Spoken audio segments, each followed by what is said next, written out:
Good evening and welcome to the April 26, 2023 City Council Finance Committee meeting. Committee members present this evening, myself, Councilor Di Natale, Councilors Van Hazenga, Boschman, and Squalia. Please be advised that FATV is conducting an audio and video recording of this meeting for public broadcast. I ask that anyone in the audience who is recording this meeting to please identify themselves to the record now by standing and stating their name and address. Seeing none, at this time I ask that all electronic devices be placed into silent mode.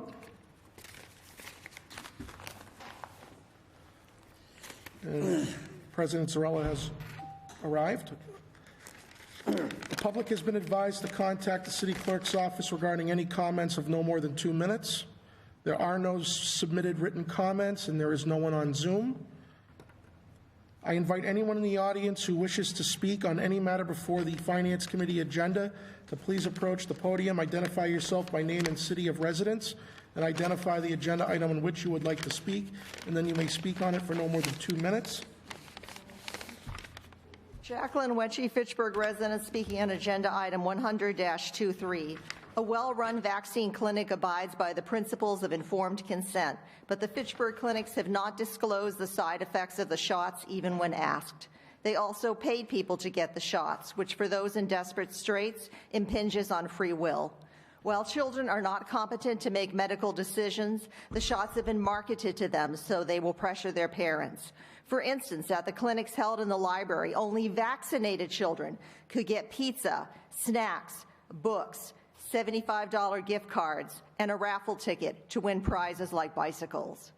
The people running the clinics have as a condition of their grants, which pay their salaries, that they administer a certain number of shots, so they push them, even when their behavior crossed ethical lines. Given that young males in particular are at a higher risk of dying of myocarditis or other side effects from these shots than they are of COVID itself, we need to ask who benefits. It's not just health bureaucrats, but pharmaceutical companies. In Europe, where medicine is socialized, the UK does not recommend COVID vaccines for children. In Germany, only at-risk youngsters, such as chemotherapy patients, receive them. In Denmark, the government recommends only those aged 50 and over get them. The pandemic accelerated trends in this country to transfer wealth upwards. As small businesses were forced to shut, companies like Amazon made a killing. Big tech had record profits as people used platforms like Zoom. Now the oligarchs want to commodify our very bodies. It's time to end pincushion medicine and focus on the real problems in this country with health care, including a severe shortage of primary care providers. The people pushing these shots should be trained to be physicians' assistants or something else we truly need instead. Please vote no.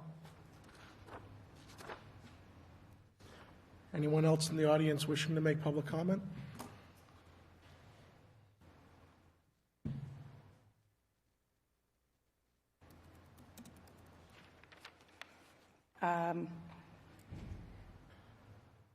The only thing I see on the item list is fluoride.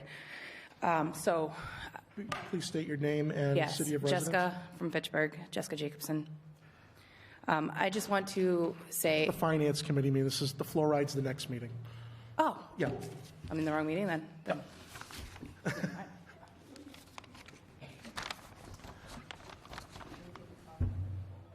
Anyone else in the audience wishing to speak on the 2 items on the agenda before Finance Committee?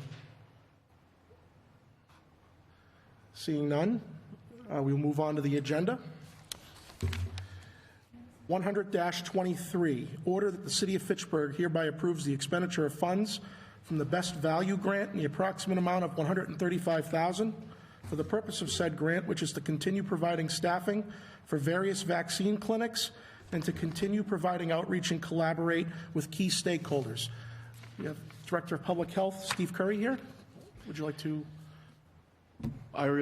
Council, good evening. I really have not much more to add, but I will entertain questions if there are some. Motion to approve. Second. I have a motion made and seconded to approve. Any discussion? All those in favor? Aye. Opposed? One in opposition. Passes 4-1. Thank you. I'm going to recuse myself on 10123. Okay.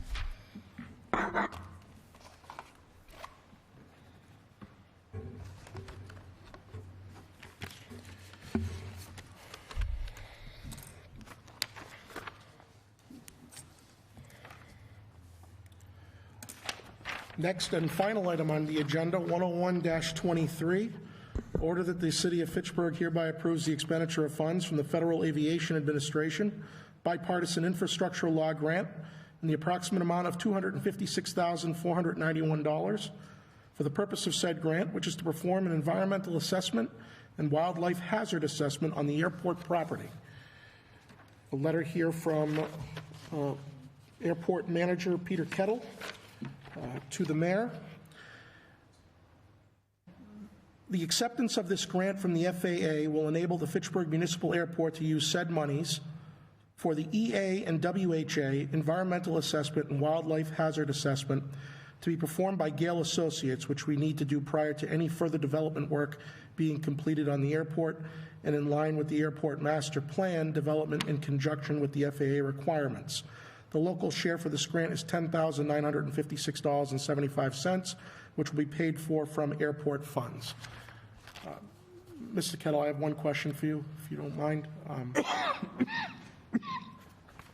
Mr. Kettle, where it says the further development plans, is this involving the expansion of additional hangars being built on the property? It is. As you know, we've just had Air Methods Life Flight join the airport, and they're here for maybe another 25 to 50 years for however long they're wanted. And that brings a lot of revenue to the airport. It's huge. It's a big deal. It's massive. It really is. And I think all the cities around should be very grateful that they're here. One of the big things is that if we don't take this grant from the FAA, then we are in jeopardy maybe of losing future grants for the next 20 years. And we need the grant at the moment because it's the first thing that needs to take place prior to us getting approval for the RFPs to be sent out. Air Methods themselves came to the airport on the basis that within the next 18 months to 2 years they could build a hangar and also living accommodation at the airport because it's a 24-hour operation. So not only that, but in terms of future work, we have two companies, one that wants to build a 20,000 square foot hangar, one that wants to build a 40,000 square foot hangar. We have 5 to 7 new hangars, and that revenue over the next 3-4 years is going to be over $150,000 a year paid to the airport. So we're getting to a state now where we are going to start making money, and maybe we won't come for any more appropriations. So that's the way I'd like to take the airport. Mr. Kettle, the reason why the multiple hangars being built is a good thing, obviously, is because it adds more fuel revenue, more rent revenue. Are you talking about the rents? I'm talking about the rents and the fuel together. Now, in terms of the city of Fitchburg's benefit from the general fund, I think a lot of people don't understand this, and maybe I may have it wrong too, but these hangars are privately owned, correct? Correct. And so they're assessed a property tax, are they not? They are. So in addition to paying you folks rent and buying the fuel, they're also cutting a check to the city for the property taxes. Yes. So the reason why I wanted to make sure that I confirmed that is the addition of these tens of thousands of additional square footage of hangars on the airport not only indicates the viability of the airport's future and the interest, but these new hangars mean more property taxation to the city in general. Yes, it's sir. not just a benefit to the airport. The citizens of the city get tax dollars from this too.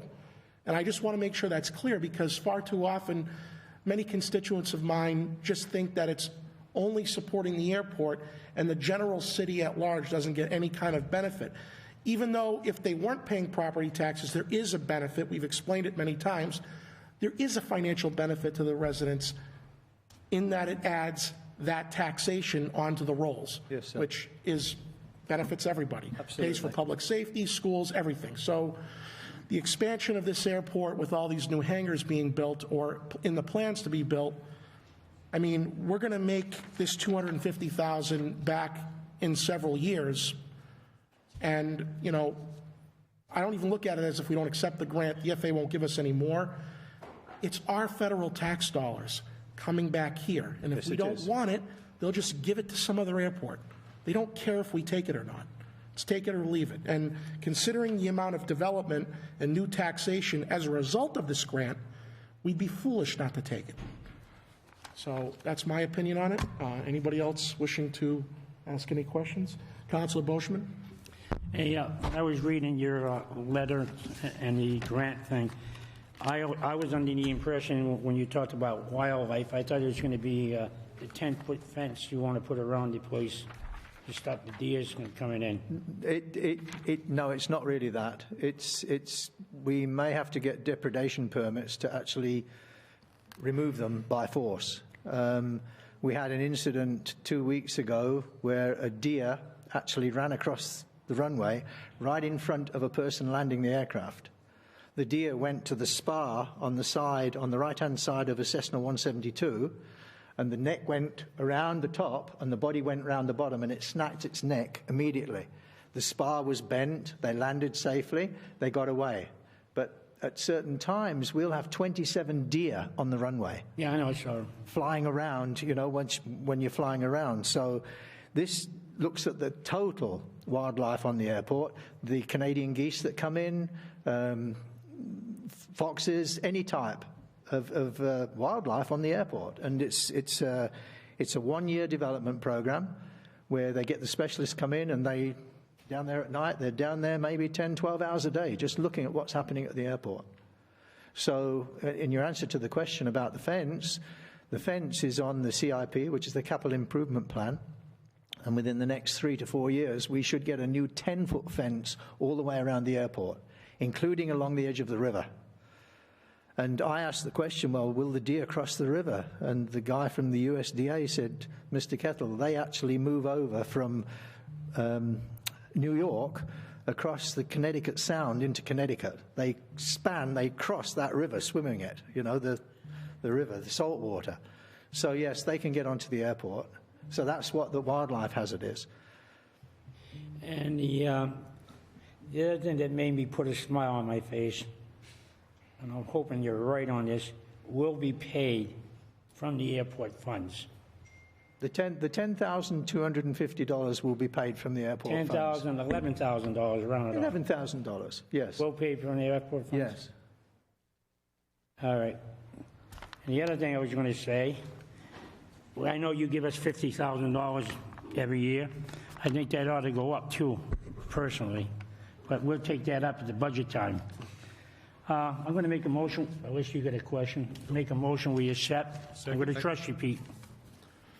Motion made and seconded to approve 101-23. If there are no discussion, no objections, we'll take this under the unanimous consent. Seeing none, it passes. Thank you very Make a much, motion we councillors. adjourn. Thank you. Motion made and seconded to adjourn. If there are no objections, we are adjourned. Thank you. Easy.